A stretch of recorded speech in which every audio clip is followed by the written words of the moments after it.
Hey guys, welcome back to the Real Southern Garden. I'm Sarah, and today I want to take you to meet our chickens. So our chickens live back here on this hill, this beautiful sunny spot that they've got back here, and they are a really important part of our family. We've had them almost 2 years. It'll be 2 years this spring.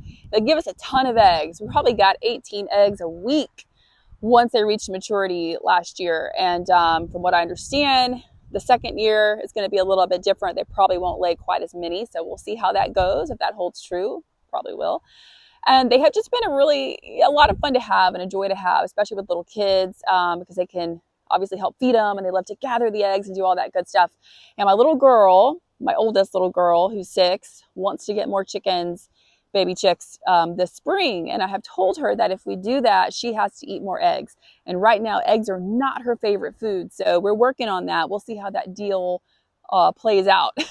Anyway, we did a really fun project back here. We planted up the planters on the side of the chicken coop and added some boxwood, because right now I'm in my boxwood era. As you know, I'm adding it everywhere. But I do like boxwood because it adds structure and a little bit of formality, and it's green in the winter. And of course, if you get the right variety, it can take full sun. What's not to love? So anyway, we did a little project doing that, and I'm gonna take you along to see that. I shot most of this video this past weekend, just a day or so ago, but it was really rainy and foggy, and it wasn't a great day for audio. So I wanted to reshoot the intro part just to have better audio. So let's get into this video and into this project. Come on. And here's the plants that we're starting with today.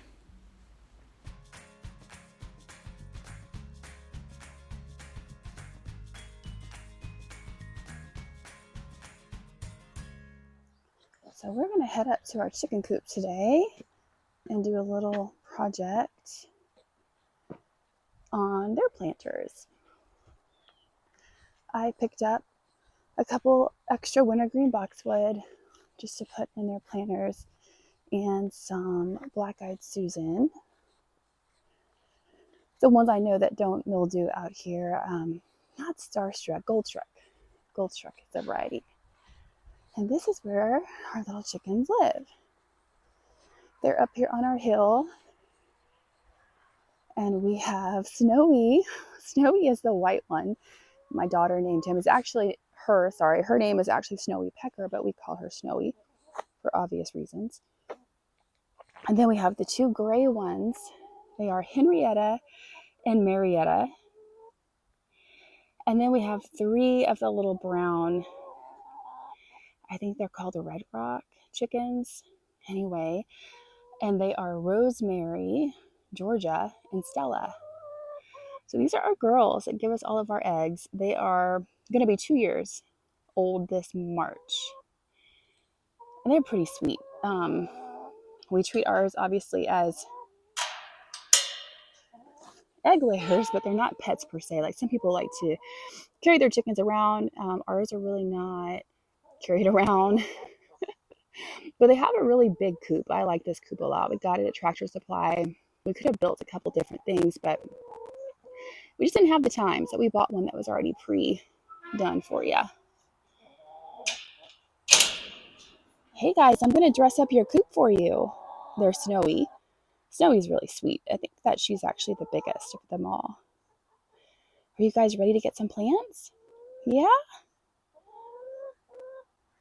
Okay. So here's what we're working with. We just have these 2 little containers right here.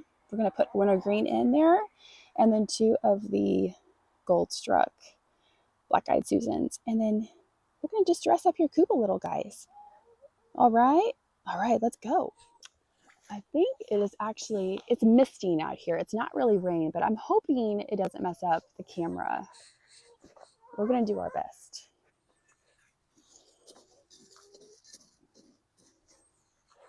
This is going to be really easy. I'm going to have to add some more dirt to this planter, but you can get wintergreen boxwood for a pretty good price. The one reason why I love them. And they like full sun. They can also do part shade, but the ones I have that are in full sun grow faster. But I don't have trouble in either location.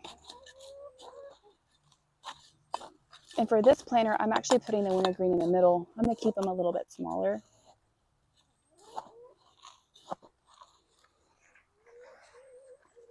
And then our black-eyed Susan. This is going to be such a simple little planter, but it's just back here by our chicken coop. So just wanted to get some good perennials in here. These were on sale, half off. And I just love the gold. You know what? I think I actually am going to put that boxwood in the back because that's going to give me more room to plant stuff like I did in my other ones.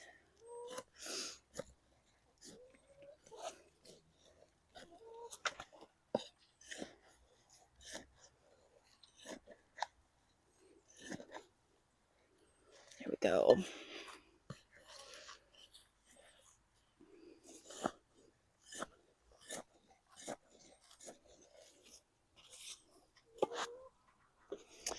First year chickens, I don't know if you know this, but they give you, once they mature anyway, just a ton of eggs, even in the winter time. I mean, we were getting like 18 eggs a week from these 6 chickens. It was pretty amazing. We do want to add some more chickens to our flock, maybe this spring. I want to get like maybe the Delaware blue. I think that's a really pretty chicken. And I'd like some blue eggs. I think Delaware blue, I don't think they lay blue eggs, but they kind of have a grayish blue look to their feathers. I need to add some dirt to this planter, by the way.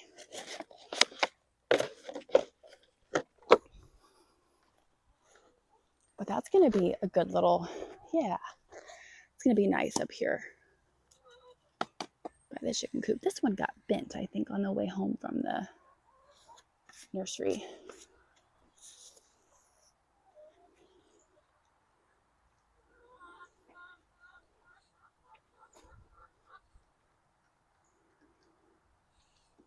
And then we're just going to do this little planter real quick.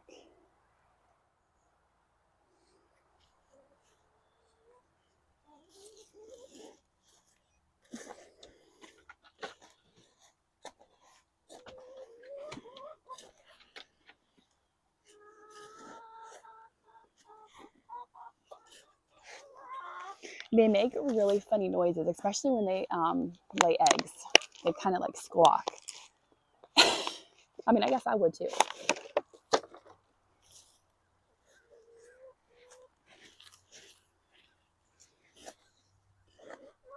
And then we'll get our other gold struck in on this side.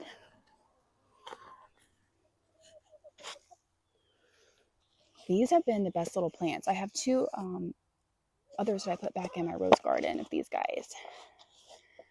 Gold struck Rudbeckia.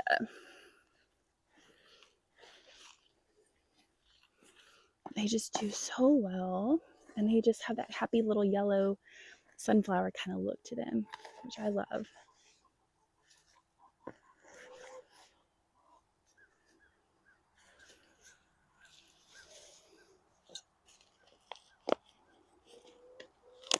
Anytime you can get perennials that are in great shape on sale, super exciting. And these were definitely a great buy.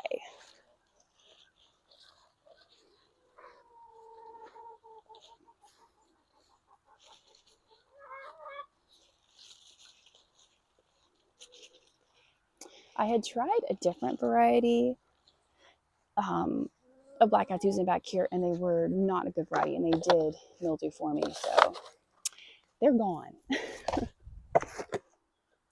And there you go. We're going to add some more dirt to that planter. The reason why we have bricks here is obviously to keep predators from digging under, and it helps some. We don't have a lot of predator pressure, knock on wood, now that I say that. But yeah, these chickens stay pretty safe and happy back here.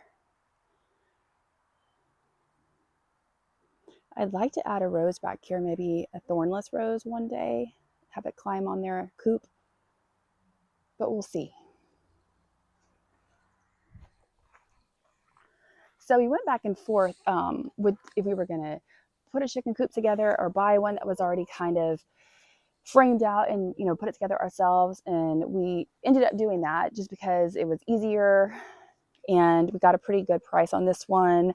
It's very sturdy. We haven't had any problems with it, and it's a good size. We do let them free range occasionally, but we have a lot of hawks out here, so it always freaks me out a little bit. Like, unless we're out here watching them, I just don't like to let them be roaming around. But they are really happy. They've got a great little setup, and they're going to love their new planters, I think. But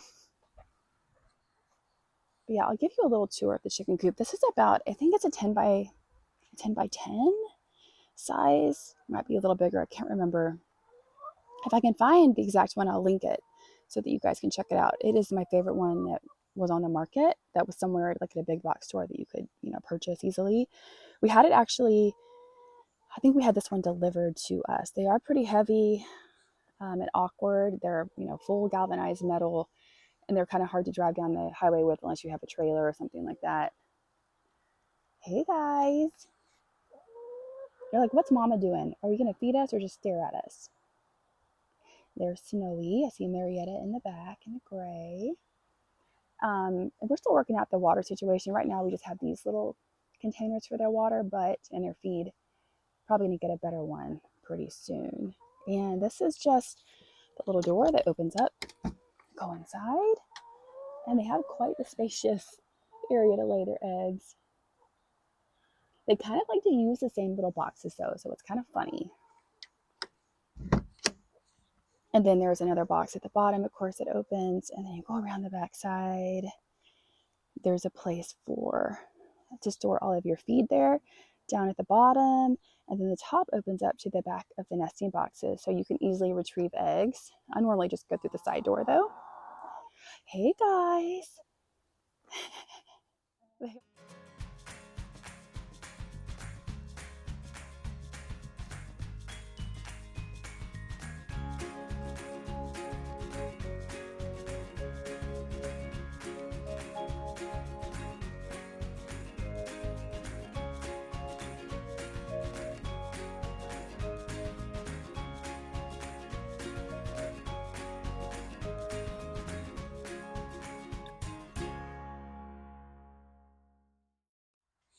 So I'll tell you a little bit. It's nice to be under here because it protects us from the rain.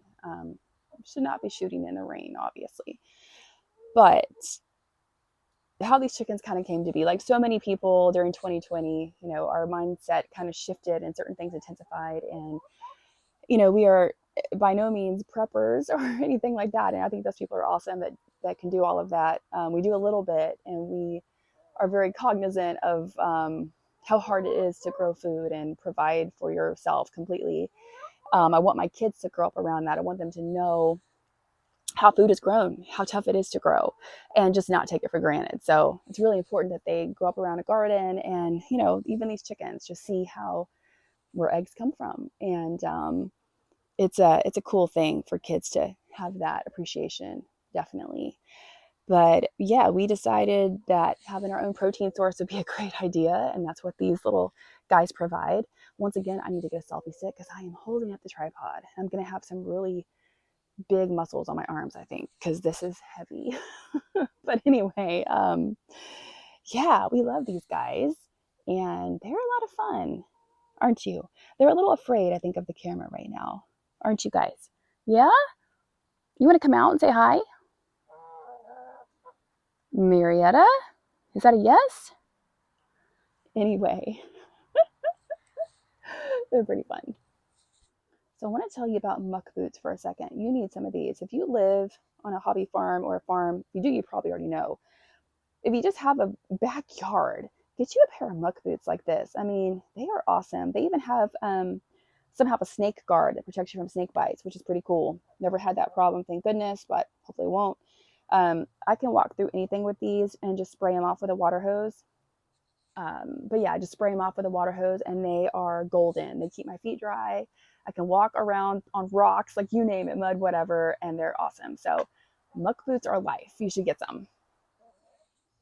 So now that we have left, they are all coming to the gate. I think they're a little shy. You guys aren't ready for acting? You're not ready for YouTube? Well, guess what? You're going to be on YouTube anyway.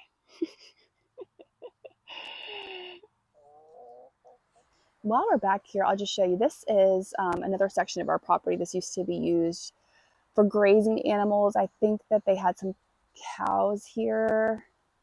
No, they had goats at one point. But the property goes back quite a ways. We have almost 7 acres, and this area right here does get quite a bit of sun. So we might do something with it.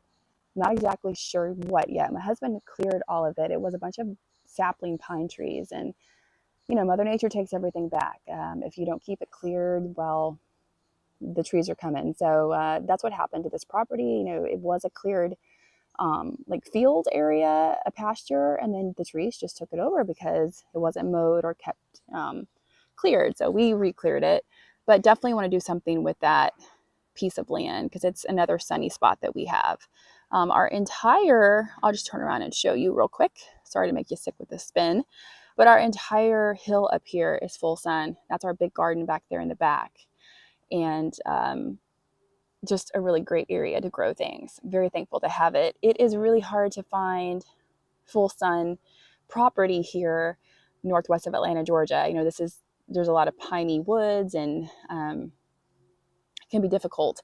Of course, you know, when this area was settled, these were all farms and all the areas were cleared land, but a lot of that has grown back, and you have to find a piece of property that either has stayed cleared or clear it yourself, and it can be quite costly. So I was very, very excited to have this piece to grow our vegetables and even have our rose garden down below. And I'll show you a shot of the rose garden from up here too.